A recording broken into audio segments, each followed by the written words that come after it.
Hi, everyone. I want to welcome you to the March 23rd, 2025 show and tell.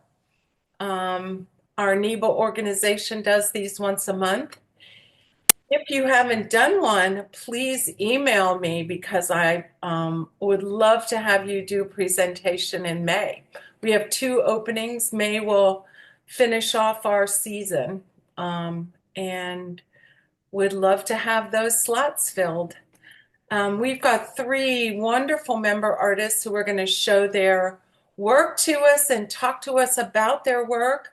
Steven Daiber, Jan Owen, and our former president and big cheese of the organization, Cristina Hajosy.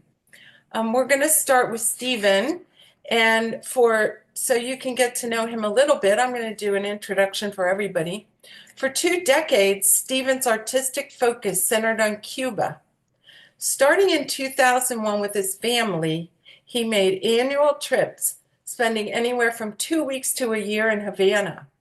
Working in 8 different print shops alongside Cuban printmakers, he developed artist book collaborations that recorded the strained politics between the US and Cuba and the toll it took on individual Cubans, documenting the history unfolding before him.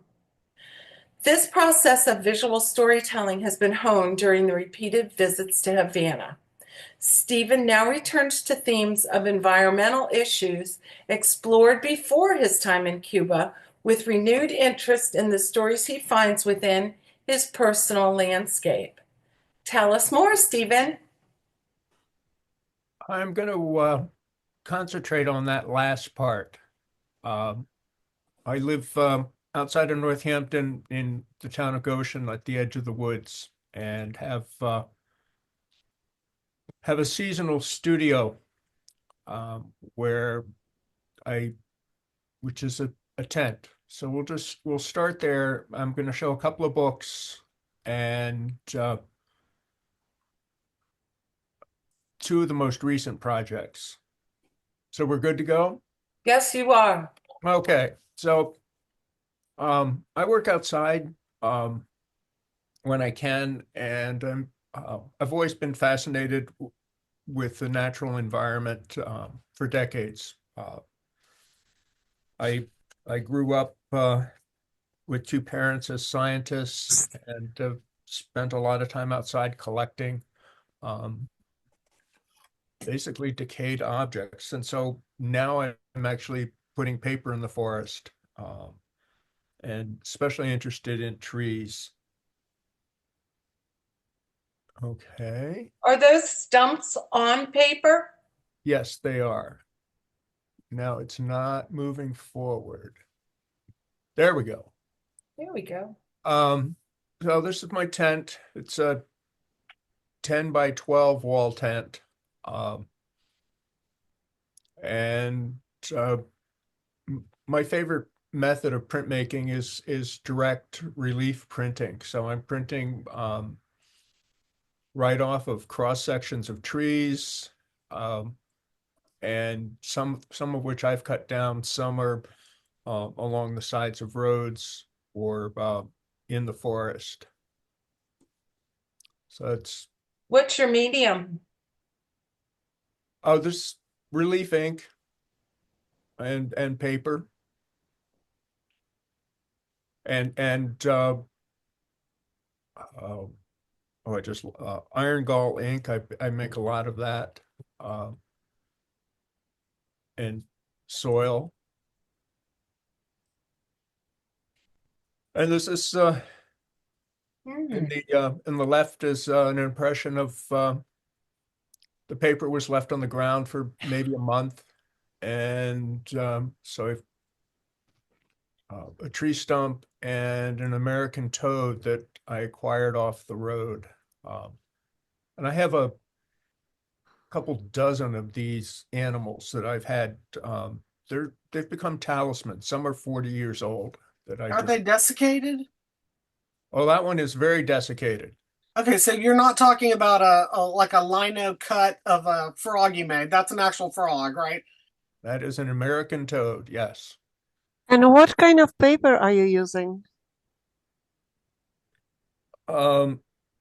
This is actually Japanese paper. Probably Yatso. Um, it varies. These books that I'll show you are specifically Japanese paper, but I also work with some Western papers. And did I understand this correctly? You mentioned you making your own ink? Just iron gall ink, which is the traditional writing ink that everyone used into the early part of the 20th century. So Charles Dickens, anybody that wrote with that, the Constitution's written with iron gall ink, the Magna Carta. It's a recipe that goes back to I don't know, 1000 BC. They've found, and it's Ox gall and shavings of iron, right? More or less. yes, yep, exactly. So Thank you. the gall is there's an insect called the gall wasp, and these wasps are found globally, and they lay an egg on the oak leaf, and the oak leaf builds a protective sphere around that because it's an irritant, and then the egg pupates and insect matures eating the interior of that gall and then emerges as an adult.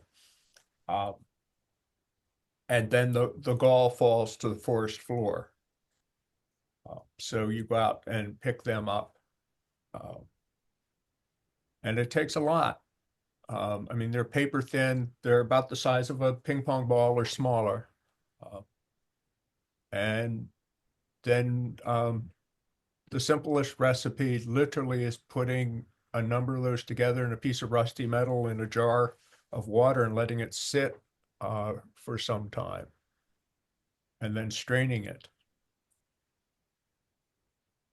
I love the Gyotaku aspect of your printing. Oh, thank you.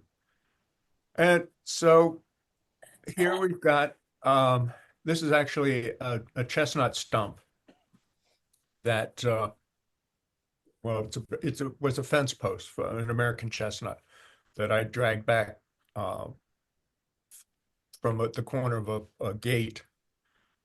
And the American chestnut was an important tree up until the 1920s when it was the chestnut blight eradicated it. But it was sort of the perfect tree and predominant throughout the American forests. So I've had this particular tree branch for 30 years now. And an image of some of these are black walnut stumps that I was printing. And that's some of the textures that I'm working with in the books. So this is a series of 4 seasonal books. This one is spring in the time of roe and shootings. This was made in 2022, where I'm reflecting on where I'm living in this bucolic place, and there's chaos happening outside the world. The Roe versus Wade was torn apart, and there were a number of shootings. So working with on the left are plants dipped in red ink, and then decayed paper on the left with impressions of tree stumps. And the following year, this is it's got a long title. Let me make sure I've got saying it right here. Summer in the time of heat, smoke, and rain. So this is 2023 when the Ontario forest fires were blowing smoke down into the East Coast, and at the same time we were getting deluged with rain. So a black walnut stump on the left, and actually an old picnic table, using that image as a metaphor for the smoke in the sky and the rain. And then working outside, you've got, there's some curation that happens. So, I've got to nurture these prints, and sometimes things are dry and I've got to water them. And I also have The wildlife phases cameras. of the moon are being recorded in these images, which I think is interesting. Yes, thank you. I'm sorry to interrupt. No, it's okay. Yeah. I've got 5 wildlife cameras out on my land. Oh, And there's you never know who's going to come by. that's charming. Thank you. One of my favorite projects, and this started in the early early 1990s, mid 1990s. Our library was deacquisitioning books, and so I took everything they did not want, which was about a cubic yard of books, and created my own book wall. I mean, here in New England, we've got stone walls, and I wanted to mark my property because my land is subdivided from a farmer's original property from the 1700s, and there's 2 stone walls adjacent, but I don't have one. So I made a book wall, which is pretty much decayed. The foundation, which are those black books you see, are the legislative history of Massachusetts, 40 or 50 years. So this was actually the first variation of the wall. And with the wildlife camera, you don't know who's going to come by. There's also a snowmobile trail there. So I have the camera going all year round. And you get a whole lot of different activity. My favorite series is, I just put a series of books out in March in 2020 and came back that evening, and the books were scattered everywhere. And when I looked on the camera, there was a neighbor who had brought his grandchildren up, and boys will be boys, and they were diving into the books. They were throwing them in the air. They were just having a blast. Another kind of wildlife. They were very wild. So let's see, October 2023, I had a residency in Kansas, and I've been driving across country now. I've driven across 4 times to Colorado, where our daughter lives, and quite fascinated with that drive and the landscape of the prairie. And M.T. Liggett artist environment, which is where I was. M.T. Liggett was a self-taught sculptor. So using the found wood weathered from his studio and barbed wire and actually his pieces of metal, I've made this book. I still haven't written the text for it. It's in its second draft, but the book itself is 10 by 4 feet open. And I wanted that vastness of prairie to be experienced. How would you put the text onto these pages? Oh no, the text is a supplement. I see. It'll be letterpress printed and bound into the back of the book. Ah, The same with the seasonal books. There's 1 page of text that that's been added. And with the seasonal books, the text page is removable. It's not bound into the structure. But this one being essentially the page, the text page would be 2 feet. I think it needs to be bound into the book just so it doesn't get damaged in transition. And, you know, at the other venue that happens with my work is projects in Cuba. And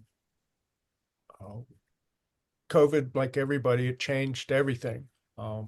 We were there in January 2020, and then didn't return until February last year. And the books I make in response to Cuba are what I'm seeing and feeling and hearing at that moment. So this is, You have about 5 more minutes, Stephen. Thank you. I have what, 5 more About minutes? 5 more minutes. Okay, I'm perfect. I've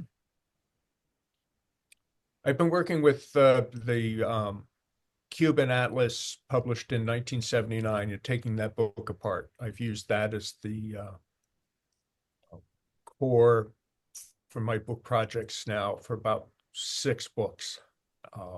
So I take the atlas apart and screen print in Cuba particular images. So the one on the left top is actually one of the corners of the wall that surrounded the old city. And then the brown images that you see that are kind of vague are actually footprints in concrete. And that repeats across 6 pages, and centered into the page are the cross sections of Cuban tree stumps that I've photoshopped, because they're organic and mysterious. And then the text that I'll start screen printing the text this week at ZMAs, is the sound of street vendors. They're incredibly poetic and very much songs as they walk around. They're selling aluminum cups, brooms, mops, onions, garlic, cocoa, guayaba pies. Everything is being sold on the street. So you're in the apartment and you just hear this, especially in the evening, as people are coming home, the street vendors come out selling their wares. Are you fluent in Spanish? Heck no. Ah, I can get by, but no, I'm not. Escoba. What is that? Escoba. Escoba. The bottom Um, right. What does that mean, you think? it's, let me. Escoba? No, Escoba. that's hold on. Let me. it would be Escoba. Escoba. Escoba. It's brooms. Brooms, brooms.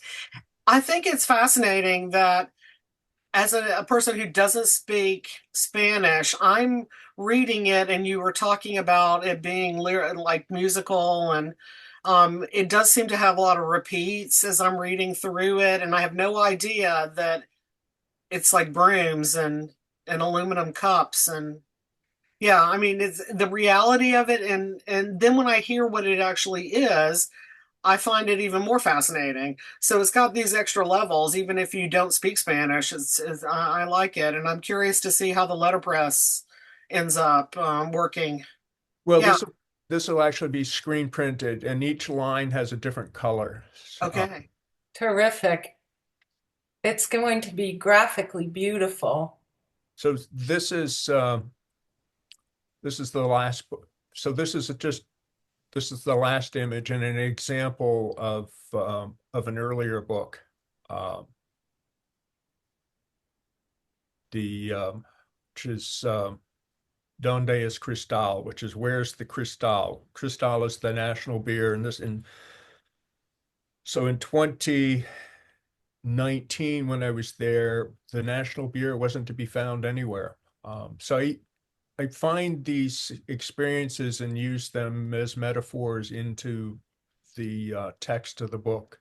So this is right after Trump had become president. Pretty much all the hope that Obama had brought to Cuba has been dashed. The building that you see is the U.S. Embassy with the Cuban flagpoles flying in front of it. And the text is what a friend told me in English. And there's more images on the website. But this is a book that's 9 by 13 that opens up to 110 inches as an accordion, again, using the Cuban map. And that's it. Wow, they're beautiful, beautiful imagery Thank you very much. and really thoughtful. Now, what is the cover made from? And do you do anything, any visuals on the cover? Yes, the cover is, oh, it's a Japanese paper. I can't think of it at the moment. Okay, it's paper, not leather. No, Hiromi paper. It's my primary go-to place. And so there'll be something screen printed on that. This particular one is actually a photograph of the Cristal beer bottles lined up in a cooler. Is it literally there's two beers in Cuba. It's kind of like Budweiser and Miller. And you couldn't find them. And I happened to be in a restaurant, and there was a cooler full of Cristal. And it's what was available, and it was very odd, was beer from San Salvador or Nicaragua. And Cubans were pretty upset that they couldn't drink their own beer. It's essential, isn't it? Yes. Okay, so Are there any questions from anybody? Do you have any of the books right there that you could hold up? no, I Okay, do not. The only thing I can hold up, which is 'cause it's just no, nice to see things in a hand. true. All I can show is this is actually a book made of slate, Oh, um, using Daniel Kelm's, we're in and out of focus here. that's all right. White binding method. So just a blank slate. It's beautiful. Um, I think that is it. Yeah, everything's, I'm at home, everything's at the studio. Okay. Well, it's really nice to meet you, Stephen. Thank you very much. Really glad you're a member, and we hope to see more of you. Well, a lot of us get out to the western part. There's actually a field trip that Christina is setting up that has set up to go to visit the Smith College It's Thursday, library. April the 17th from 1 to 3. And we need to know for sure if you're coming because they need to have a reservation for you in their system.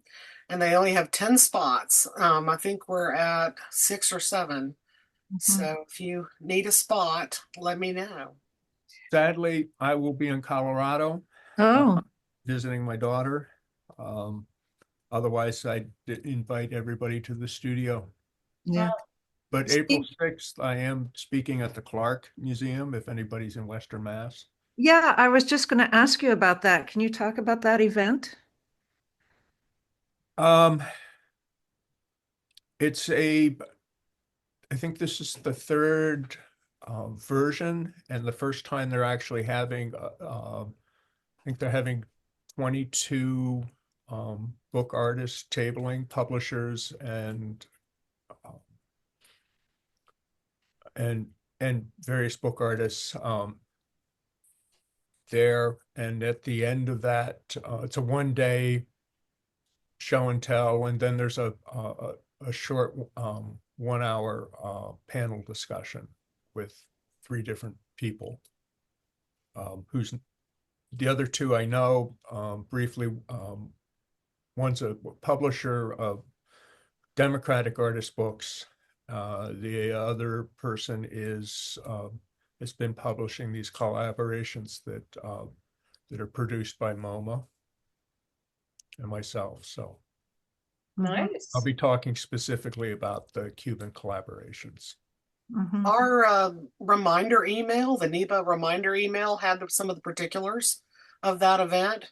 It coincides with the same day of the Book Arts Bazaar up in Portland, Maine, which we had been tabling as NEBA for several years, and I was tabling. So there are a lot of things going on that one day. Busy time for book arts in our area. Nice. Well, how about we move on to Jan Owen now? Jan is a calligraphic artist living in Belfast, Maine. Her unique hand-lettered artist books contain lots of words. Born in New York City, she moved to Maine after college, working as a printmaker and graphic designer. With the birth of twin daughters, she started teaching herself calligraphy and went on to study and then teach lettering and book arts. Jan's work is in the National Museum of Women in the Arts in Washington, D.C., Jack Ginsberg Center for Book Arts in South Africa, the Walker Library of the History of Human Imagination in Connecticut, the Portland Museum of Art in Maine, the Bainbridge Island Museum of Art in Washington State, and the Library of Congress, and in many private collections and library special collections. I'm going to let her tell you more about what motivates and excites her. Jan, take it away. Thank you, Carolyn. Let me see if I can. Any advice? Can Christina go and I will try and sort this out? Absolutely. Christina, I'm sorry. that's all right. Let me introduce Cristina Hajosy, even though we all know her and love her. We all know that Cristina is a superb photographer. She owns Cristina Hajosy Photography, a provider of portrait photography specializing in newborn, baby, family, maternity, and lifestyle location photography. Through making custom photography books for her clients because she didn't like the commercial products available to photographers, she learned about making artist books. We also know NEBA wouldn't exist without Cristina. While she was heading up the organization, she also was teaching paper marbling and book arts in her home studio and at venues such as Fuller Craft Museum, the Elliott School, Lex Art, Attleboro Arts Museum, the Newton Art Association, Twiggs Gallery, and other locations throughout New England. While doing this full load of teaching, she was also making an entire new body of her own work, some of which she will show us now. Yay! Wow. Thank you. That was quite the intro. Yeah, so I mean, I think my nexus is being a professional photographer and deciding that narrative-based ideas were depicted better in a book structure. So jumping right away, I went off of the typical album and decided that the work needed to be shown differently.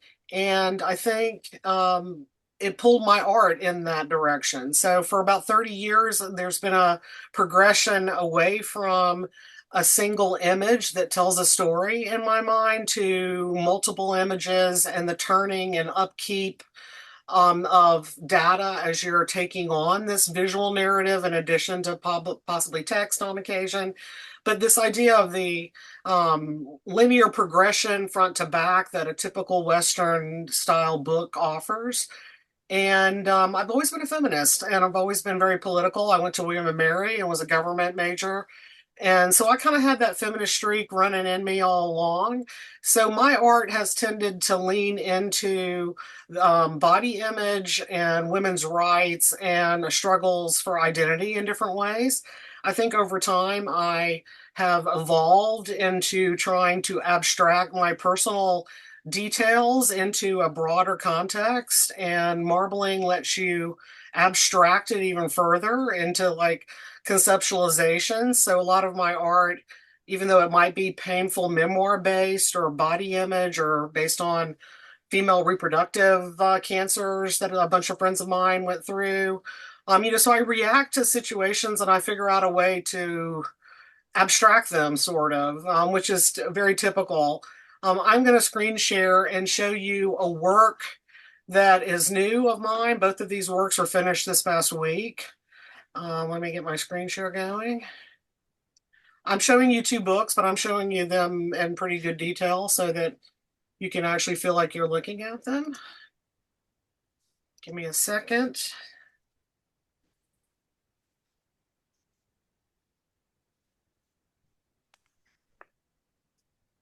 Okay. Blood Good is the name of this work. This work was started out of a botanical printmaking summertime intensive workshop that I was teaching. I have a real love of a lot of things Japanese, and I love Japanese maple trees. And we have, I think, maybe 14 varieties of Japanese maple, and Blood Good runs larger scale and across the front of my entire house. There's 5 of them, and they're just wonderful maple trees that I've always loved. So I have a tendency to lean into thinking in terms of titles and names and emotions all together in an amalgam. So the actual species is called Bloodgood, but the words themselves meant a lot, kind of resonated with me. So we're just going to go right into the book all the way. So we've got a hinged box with a black book cloth. I'm also into found objects and things from my family members that have passed. This is a black silk scarf that went around like a tie on a blouse of an aunt of mine that's used as the closure. What's the size, Christina? This book is, I don't have the colophon in my hand, but we're going to see it in just a minute. It's somewhere in the 7 to 10 inch range. Okay. Yeah. So you're just getting some detail shots as we get into the case. This printmaking class covered plate printing, where you're making actual imagery directly on a plexi plate, inking of botanicals, real botanicals, fake botanicals, textures that were botanicals, in addition to using paste paper treatments with those things and repeating elements of that nature. We played with carved styrofoam blocks. We played with jelly plates. So it was a real kind of MacGyver, throw everything you can at printing without an actual legitimate printing press.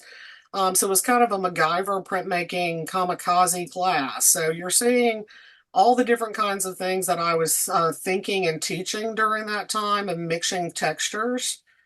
So even though I think that it covers a lot of ground of the ways I think and the way I am trying to incorporate weavings and a lot of stitch work. So as we get into the book,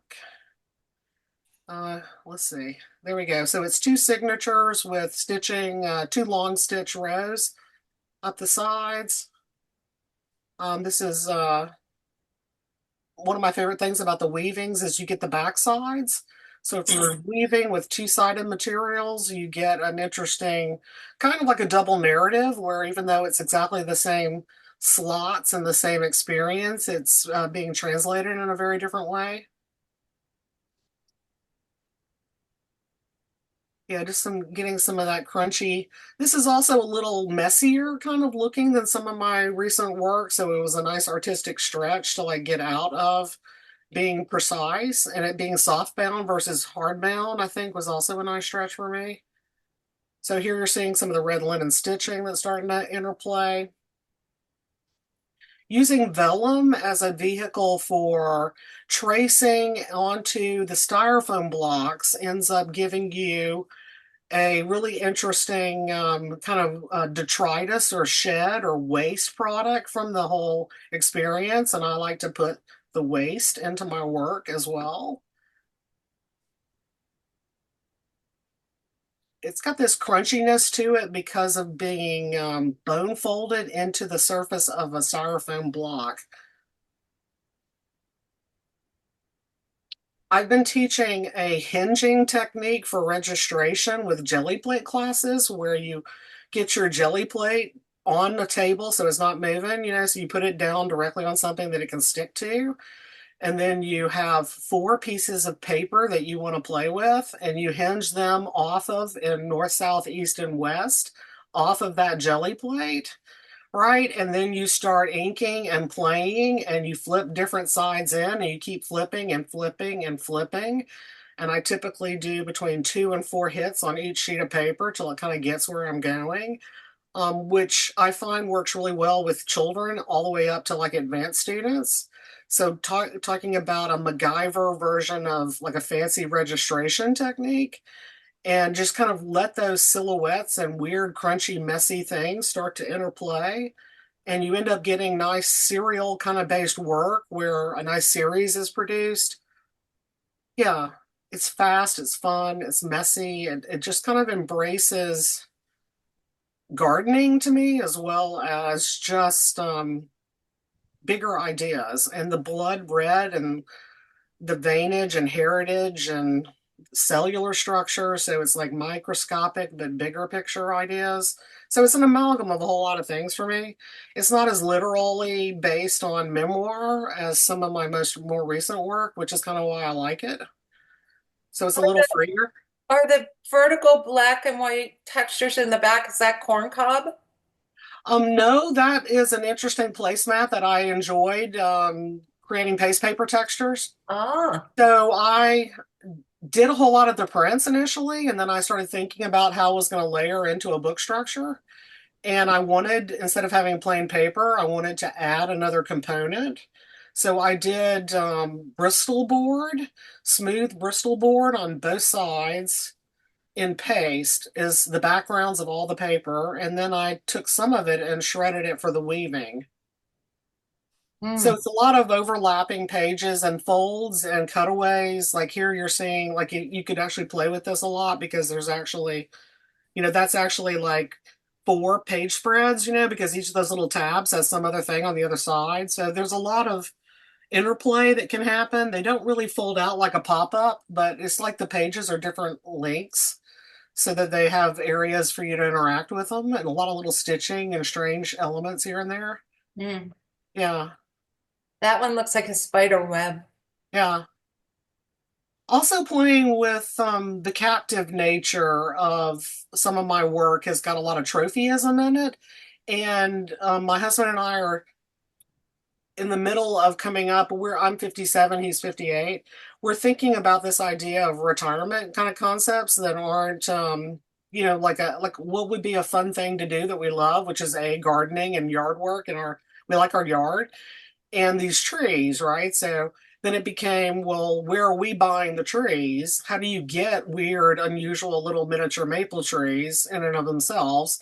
And it turns out that there are places like Facebook Marketplace and such that there's like a whole world of like people that are into it. I mean, like we found our book world. Well, there's a little weird maple tree world out there. And so we're thinking about the idea of becoming propagators, because it's not that complicated to take cuttings off of little trees and make more trees, right? So we're thinking about actually becoming propagators of little weird maple trees, because that's how much we're digging them. And we have quite the variety now. So I've gotten more into the idea of it, which actually adds a captive kind of component. So it becomes a hobby and then it becomes a driven force, right? We know how this works, right? There's like a chain reaction.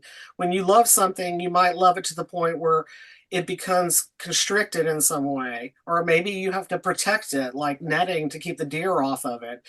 So the idea of this netting and cage-like configurations that weaving brings is a repeat that happens in a lot of my work, and it's about a feeling of comfort for some people, like, right, you have that thunder coat for the little dogs that don't want to hear the thunder, right? So this idea of being captive could be a comfort. It could be protection. It could be a structural thing that's helping you hold up. What is a weaving? What is a net? What are these references going to mean and feel, and how are they driven? So when I say this book is not like my normal books because there's not as much personal baggage, that's BS, because there is baggage. It's just hiding in an abstracted way. So it's still some of the same frustration and gut reaction as some of my other work that's more literal.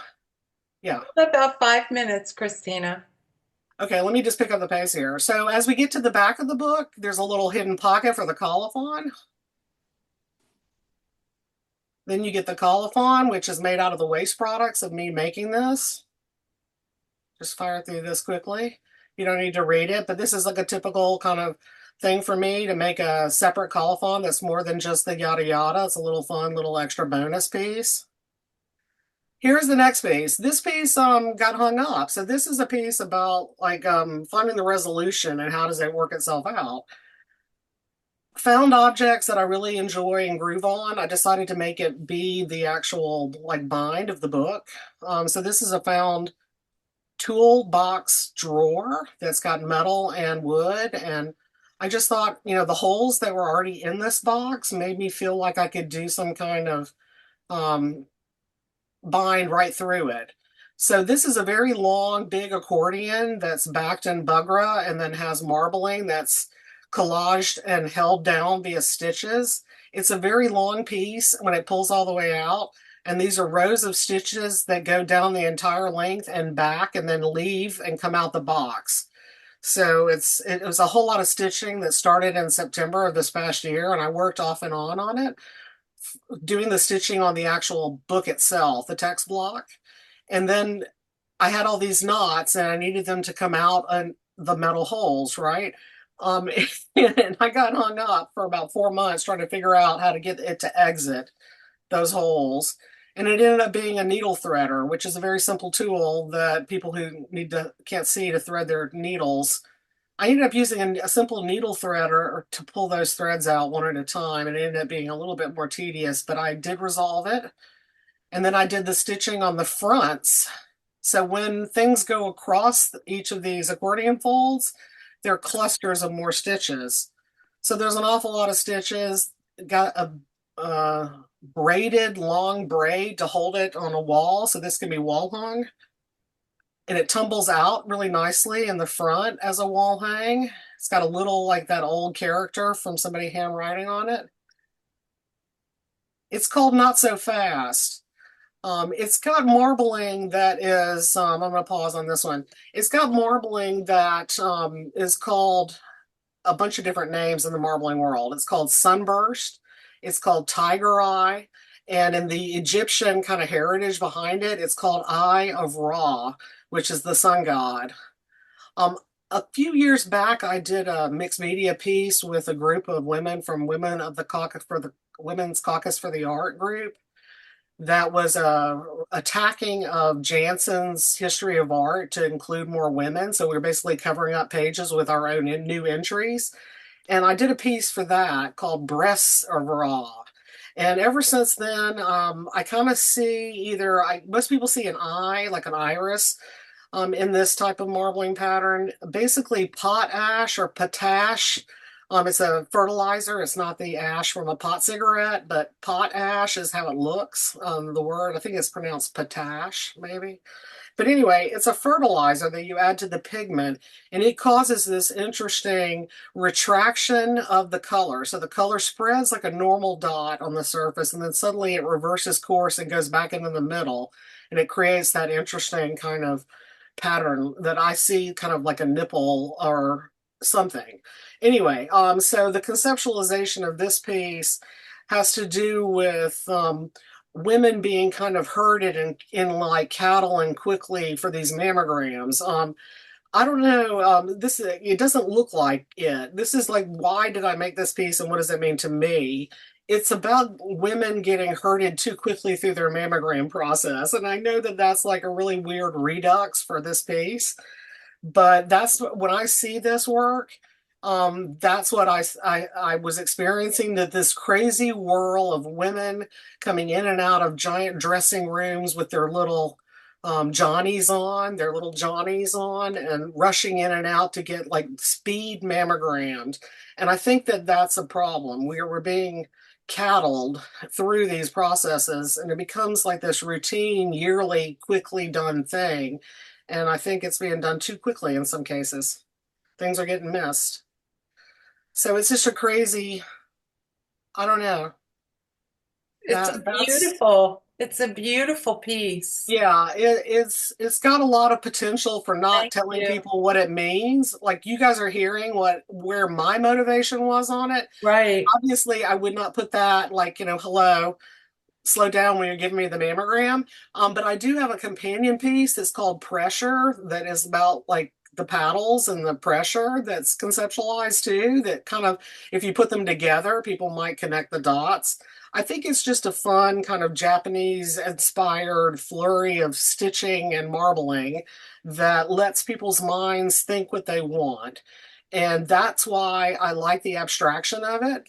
It satisfies my need for the specific, but it's put out there in a more universal broad way that lets people just kind of wonder, like, that's a book and what the heck, and just kind of like provoke them a little. So that's where I'm at. Well, these are two new, beautiful creations. Yeah, Christina, I have a question about, the second one you were showing. And, when you pull it out, is it sort of that ox plow type of? It's like an accordion bending outward. It still has the zig, Oh, but it just kind okay. of like pulls out. And when it's on a wall and it's pulling forward and out, and the hairy bits are on the edges, I see. there's hairy bits on the outside. It's very secret vagina. I mean, it's when it's on a wall and it's got that tumble coming outward, it's like, and it's a box. Okay. So, I mean, it's actually hitting not so subtly when it's hung, when it's laying flat as a box on a table. It doesn't have that feminist, like, good God, that's like a very hairy, like, oh my. Yeah, it's kind of fun the way I haven't taken a shot of it on a wall yet. Yeah. Yeah. So, So, Well, so yeah. we'll look forward to seeing that in a yeah, show. In a show. A yeah. new show. Any other questions for Christina?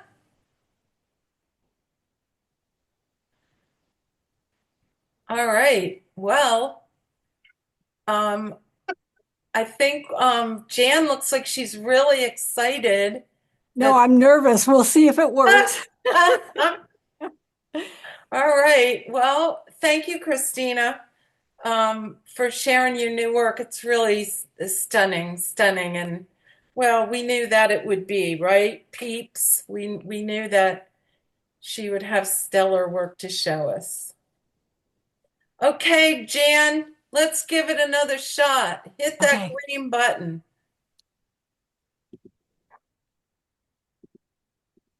Then find your file. Right, and then find your file. It does not like whatever I've done, it does not like it. So what comes up when you hit the share button at the bottom center? Let me try one more thing. Screens, documents. It says desktop 1, application windows, photos. It's not recognizing what I've got. Do you have your file open on your desktop? I do, but it's not. So that what you do is click on that desktop one. Uh, Am I right, people? Open system settings, privacy. Because it should just Okay. automatically do it.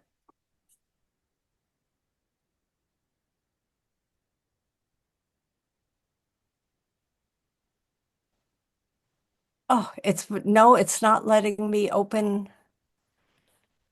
So I'm do trying to. do you have any books there that you can actually hold up? Not the. I just sent them off to a book dealer. So Oh, okay. I'm sorry. That's all right. It's not I'll the first practice. time that this has happened. So don't worry about it. We will get you on another round, like maybe Okay. in May. And in the meantime, you can sort of try and figure out how to screen share, right? It's worked in the past. Yep. Oh, Wow. well. Owen. I have since she's here and I've never actually had a chance to meet her yet. We were just in a show, the Boundless show down in New Jersey together, Jan. Yes. How was your experience with the show? I didn't get down to it. Did you get to I see it? didn't, and I was glad that they shared some photos. Did you Mhm. receive your work back? Yes. I have never had this happen, and this is a moment for reflection for us all.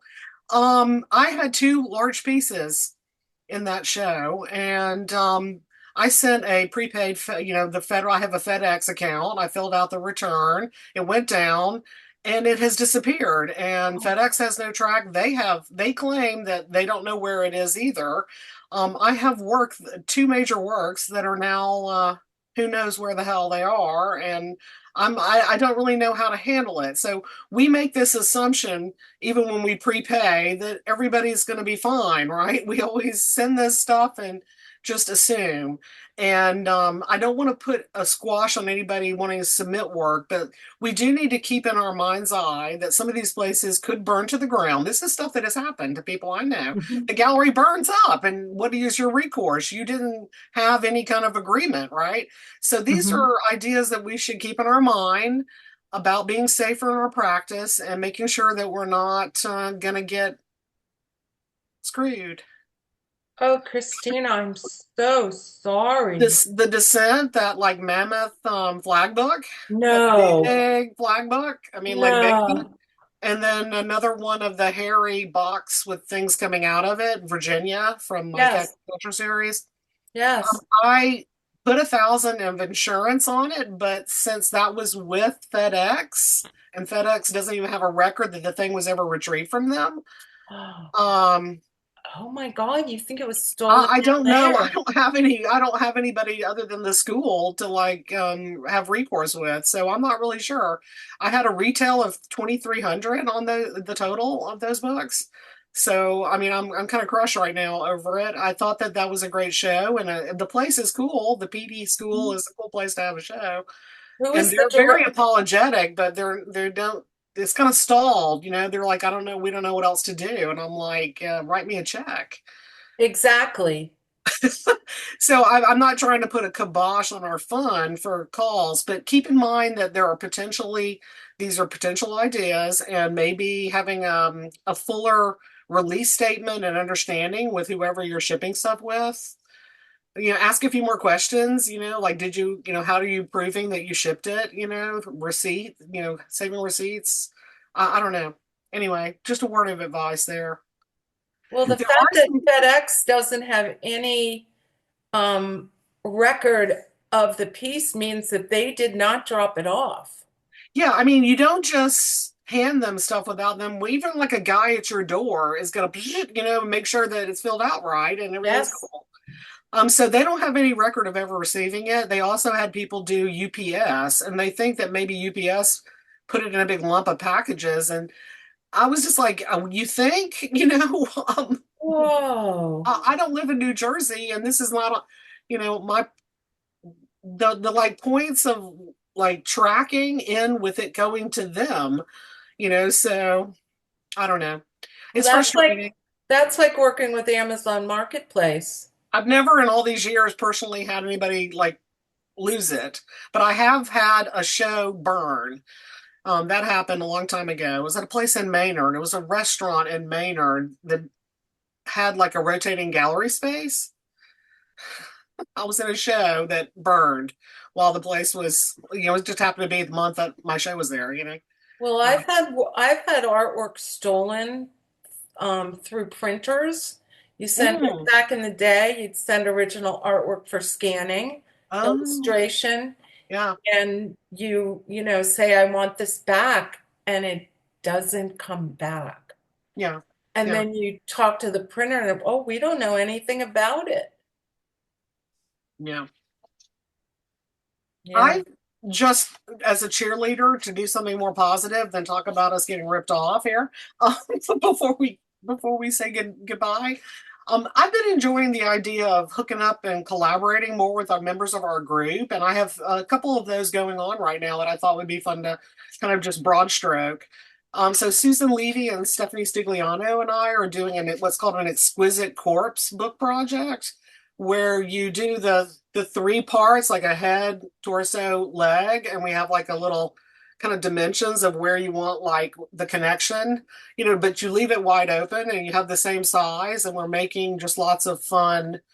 I started out with more like humanoid, and now it's gone off the charts. It went sideways pretty quick into like strange, objects, and instead of just having legs, it's like some kind of like other thing.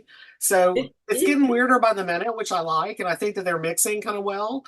And we've just been having some really good creative freedom time with each other. We're going to each other's houses and sharing some cooking, joyous food, and just fun creative jams together and making something fun out of it.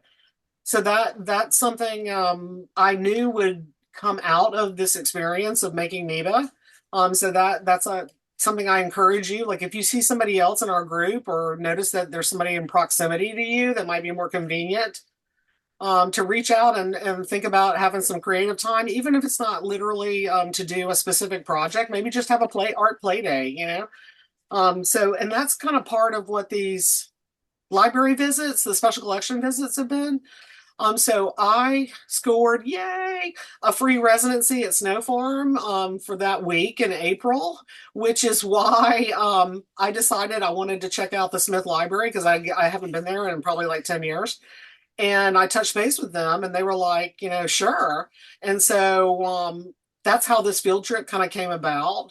And I like getting out that way. So I'm gonna jam. I'm gonna jam for a whole week by myself, free, woo, at Snow Farm. So I'm excited. So I got a lot of project ideas for that. But that Thursday is gonna be fun. So I wanted to say, Sally, they asked me to have your name and email so that they can send you a confirmation of your spot. Is that okay for me to do that? Okay, cool. I'll make sure to do that. And anybody else who wants to join. Of course. We have only a couple more spots. We're almost full. I wish I could. The other thing, this is like totally mind blowing. So because of being like the main contact for NEBA for 5 years, people just like reach out to me for stuff. Like they say, my mother used to make books and she's going into a nursing home. Would you like a ton of weird stuff? And so that happens a lot, where I go to people who like, just because of me like being on the NEBA, like front of NEBA, everybody's like, oh, let's ask Cristina if she wants this stuff. So that happened in a very weird way. And I have like over my shoulder sitting on this table here. This is just a little whiff of them. I was given 55 slipcases that were made in 1985. This is interesting. Kept well, so they're in good condition. At Rug Road, which is pretty famous, on Charles Street here in Boston.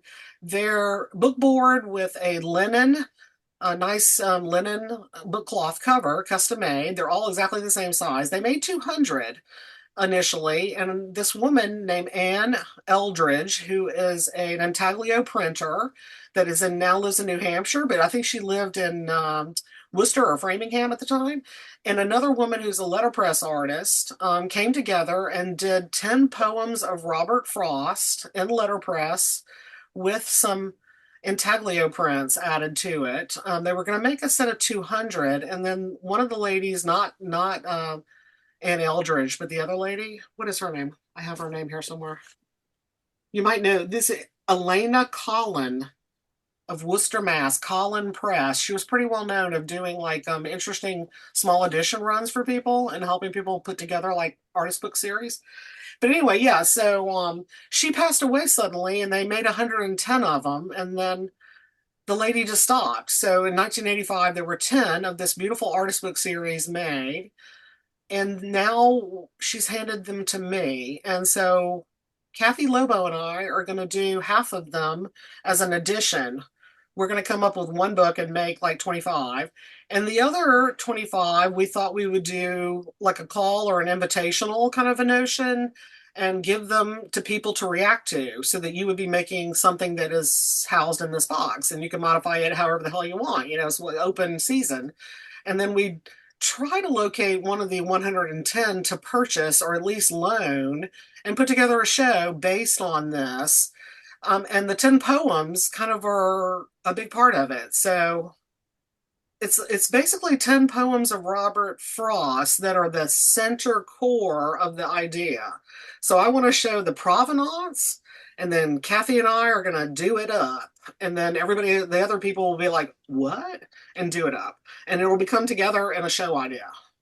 And I don't know if it's going to be officially a NEBA idea or if it's going to be curated by me. Nice. It's at the beginning. We just have like 55 or 60 of these cases, and they're like, Yeah, show one. Oh, they're narrow. Hmm. they're not really big, so it's not like a huge whopper project you got to do. And I took a shit ton of photos of me and Anne, and like, ooh, I got them, like getting in the car, and like I took some pictures of the original of the 110, like the original signed numbered thing. So I have some of the provenance on this stuff. You know, I've got some of the stats on it, so I think it's going to mushroom into like a whole idea. Nice.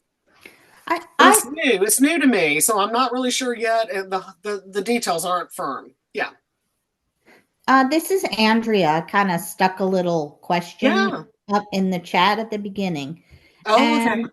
I haven't really shown with, anything ever yet. And I was looking at the NEBA show and thinking about it. And I just want people, I would love if people would talk about, I certainly see with Cristina, the book that, you're this hanging on the wall project, how things get shown. And I've been to book shows where there's a book and it's open to one page or something. The thing I would want to share is like this kind of small book that to me, as I flip through it, it's a treasure. But I'm just like, how do you manage to show things that you feel like people need to turn the pages and feel it to appreciate it in a show? Very good question, and it's a struggle. It's a struggle. What I have done, in like I have books that rotate, and what I've been doing is I make a movie of it and then create a QR code and display that with the piece, because you don't want people handling it a lot. But then they get to see the movement of it. Oh, I thought that was really nicely done at the Brush Gallery with that. That was a very good idea. Yeah. Yeah, it's a struggle, and the NEBA shows that we've had have been at places that were, you could see that, like, I love the Portland, the Glickman Library Special Collection Room has beautiful cases and it's a lovely spot. But if you're stuck in a 6-inch height of a case, accordions were laid flat instead of up. And they're referencing buildings, it was building books. So I didn't think that space had the right kind of situation for us, but some do, some don't. Some places are not going to let you pedestal. Some places are not going to put a shelf on a wall. So it really is difficult, but scale is fine. I mean, our building books, we had little Maya Geddes' little acorn. I mean, it was like an acorn, literally the acorn was the front and the back, you know. So scale is okay. No, No matter what, you know. I think it's always a problem. Books are hard to display. Yeah. That's kind of the fact of it. And, sometimes I'm happy and sometimes I'm not with how my book is put out. And, this limitation that you can only show part of it, that's Yeah. Yeah, they always show kind of them the fact of just it. open to one, if it's a standard book to Right. one layout. Yeah. If it can be handled and not ripped off from a pedestal, you can have white gloves. Yeah. Well, I think that the other thing is if you can, and I know Christina, you did it at the Concord Library, and I did it too, of having a day where people can, come in and handle the books where it's under supervision. Yeah. But that, if you can organize that, great. Otherwise, Yeah. it's a challenge. Yeah. And it's really bad. I've had a very negative experience putting a book in a show of mixed media work. Like I was trying to show book arts in a Newton Art Association shows. And it just, even when the shows were at libraries, like the Morris Institute in Natick, you'd be like, oh, I could show my book in a book. That would work, right? No. You're put off on the side in some weird location and you're alone because most of the work is 2D on the wall. And you just have to kind of figure out what's going to be the right venue. I've been narrowing the focus to these book shows, and there are more shows than there were. Across the United States. There's a lot more call for entries now of strictly book arts in a show. The whole show is about the book. And I'm happy, and I'm actually kind of proud because I do think our group is helping with that notion of getting more action. I agree. And I think it's actually, but from November of 2019, when we sat down and said, let's do this NEBA thing, to now, I think there's a hell of a lot more educational opportunities, showing opportunities, and joy and love about the book in our part of the world. Yeah, you Well, guys. thank you. That was, I mean, it's Christina's self-interest. This is helpful. self-interest based, Yeah. It really is. You got to make your community that you care about work, Well, on So I'm that glad we have note, this. Yeah. on that note, we've been here an hour and 15 minutes. Yeah. And Jan, I'm gonna email you about another date. Okay. Okay, because we definitely want to see your work. I'm sorry that it didn't come up the way you wanted, and but the future is yours. Oh, Yeah, we do Okay. have other slots, don't we? We have a couple Yes. of other slots We available. have Yeah. a couple Yeah. other slots, yeah. Yeah. So I'll be in touch. good. Thank you, Carolyn. And thank you Lovely to everyone see for everybody. coming. Good to see y'all. Bye. Thank you very Bye. Happy Bye-bye. spring. Thank Nice to meet you, Vincent. much. I'll send you some things. You'll see what I do. Good. Okay, Bye take care. now. Bye-bye. Bye.